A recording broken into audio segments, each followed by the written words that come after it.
Rise and shine, it's Espresso time. Good morning, it's Evan Carmichael, and I am not a morning person. But if you stay consistent on having a great morning routine that inspires you, it will change your life. So let's start your day off right together. Grab your coffee, know that I believe in you. And in honor of our friend Grant Cardone, star of the upcoming Undercover Billionaire Season 2, get ready for a shot of Espresso from our vaults from Grant Cardone.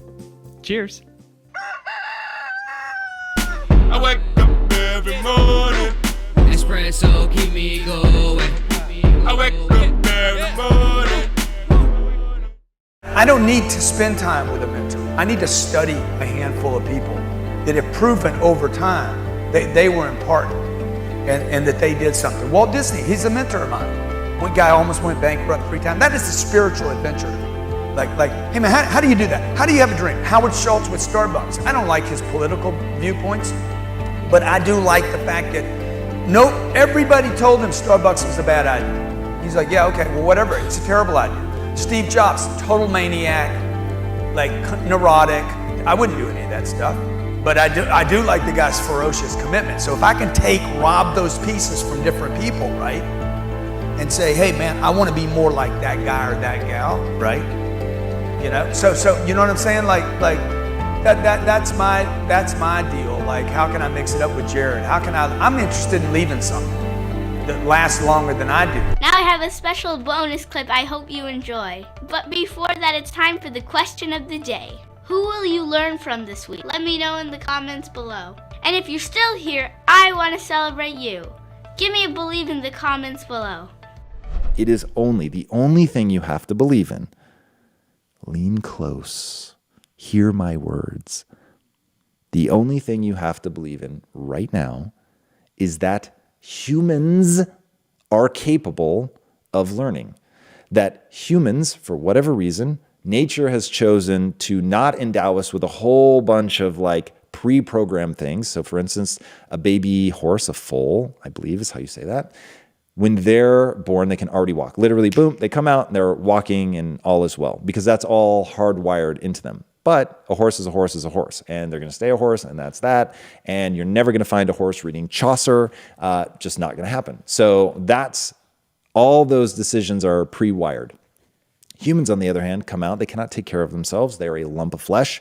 They basically know how to suckle, and that's sort of the extent of it. But now humans have the ability to go in all these crazy different directions, and they can learn to become an astrophysicist. They can learn to become a carpenter, a doctor, an astronaut. Like, the number of directions that humans can go in is crazy. The amount of what was once known as junk DNA, we now know as epigenetic signaling. The way that we can respond in all these different directions to our environment, to the things that we choose to focus our energies on is truly unique to humans, is just absolutely astonishing. So understanding that that's baked into the human animal is the ability to learn and go in any direction. So once you realize that humans are adaptation machines, that we can learn anything, now it's like, okay, whatever you want to do, you can do it as long as you're willing to pay that price. I'm not saying that it's not going to be hard. It is going to be very, very hard. I'm just saying that it is doable and that you will receive a return on investment in your energies. And that's what people need to know and believe to the core of their being, that my time in this direction will be rewarded. Now, here's where people themselves up. There is this retarded debate about whether or not it is, hey, am I pre-programmed? I'm good at math, and so that's it, and I should go do things that are math, or I'm good at verbal, and I should go do things that are verbal. I'm naturally gifted as an athlete, so I should go be an athlete. Look, I'm not saying people don't get early wins. People get early wins. And if you happen to love the thing that you're getting early wins, and that's awesome, man, and you will find it just a little bit easier. You've got a headwind or a tailwind, I guess, a tailwind. You have a tailwind. And so that, yeah, love that. But if the thing that gives you the most energy in life is something that you have no natural inclinations for, then go learn that. When I say that I have zero natural ability as an entrepreneur, I mean zero. I had to learn everything from not being lazy to problem solving, to overcoming my paralyzing fear, to look at world like a puzzle, dealing with anxiety.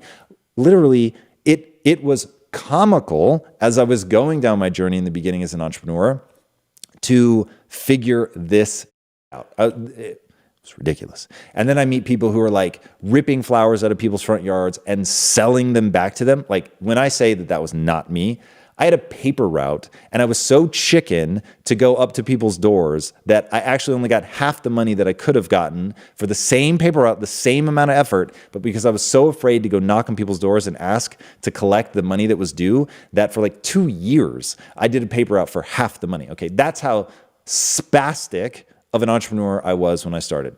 So you can learn this stuff. Now, my goals demanded that I learn entrepreneurship. So I learned it. So that's what I want people to understand. What is your goal? Work backwards from there. If it lines up with what you're naturally good at, that's amazing and congratulations. But there are going to be times where it doesn't line up and you've just got to either change your goal or recognize that I'm going to have to figure these things out. And because I'm an adaptation machine as a human being, I can do all of that. If you want to see the one-on-one I did with Grant talking all things undercover billionaire, check out the video right there next to me. I think you'll enjoy it. Continue to believe, and I'll see you there. The number one question people ask me is, what if you lost everything? What would you do? I don't have to tell anybody what I would do now. I can show them